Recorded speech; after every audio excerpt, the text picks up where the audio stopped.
মাথার উপরে যদি বাবার আশ্রয় না থাকে জীবনে এমন অনেক কিছু করতে হয় যা কখনোই ভাবা যায় না।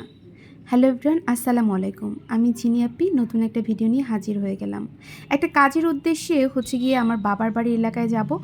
তো চিন্তা করলাম পুরো একটা প্যাকেট এর আগের দিন গিয়ে ব্রেড আনা হয়েছিল, যেটা একদমই খাওয়া হয়নি।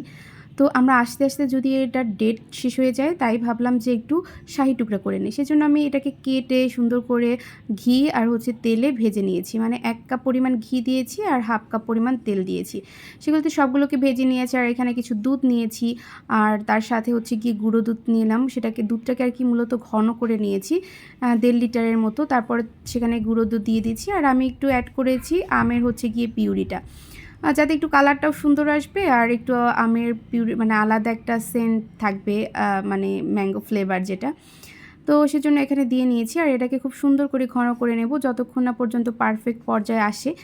তো এরপরে আমার লাস্টে এরকম হয়েছে। তো একটু হালকা হালকা এর থেকে একটু পাতলা থাকলেই উঠিয়ে নেবেন, যাতে করে পরে কিন্তু ঘন হয়ে যাবে। এরপর গিয়ে ব্রেডগুলোর উপরে দিয়ে দিলাম। আর ঘি দিয়ে ভাজার কারণে কিন্তু দারুণ একটা সেন্ট আসবে। আপনি বাদাম দিয়ে এরকম গার্নিশ করতে পারেন। এটা আমি ফ্রিজে রেখে গিয়েছিলাম, তারপর রেডি হয়ে নিলাম, বাচ্চাদেরকে নিলাম। তারপর রওনা করে দিলাম।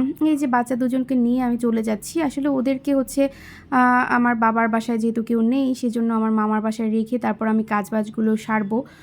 তো যাওয়ার পথে এই জায়গাটা একদম গিয়ে পানিতে ভরে গেছিলো। তো দেখতেছিলাম যে আসলে পানিতে দেখতে অনেক ভালোই লাগছে, কিন্তু যারা এখানে আশেপাশে বসবাস করতেছেন তাদের তো অনেক কষ্ট হচ্ছে। তো সকালে যেহেতু বাসা থেকে আমি তাড়াহুড়ো করে কিছুই খাইনি, বাচ্চাদেরকে শুধু মানে খাওয়াইয়ে নিয়ে আসছিলাম।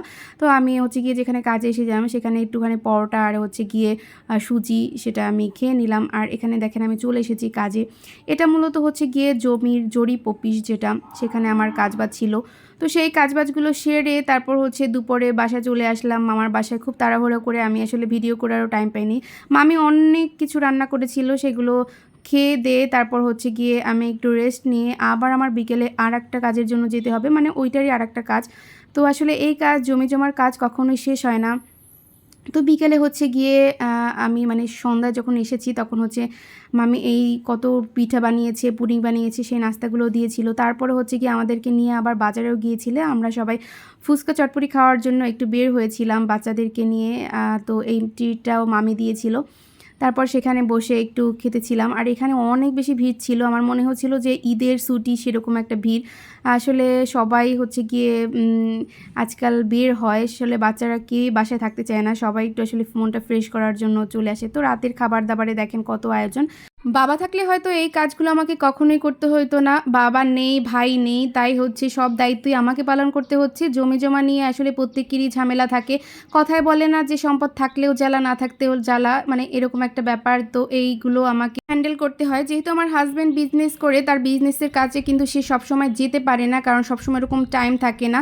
তো সকালের খাবার এটাই ছিল। আর আজকের ভিডিওটা এই পর্যন্তই। কেমন লাগলো অবশ্যই কিন্তু জানাবেন। আল্লাহ হাফেজ।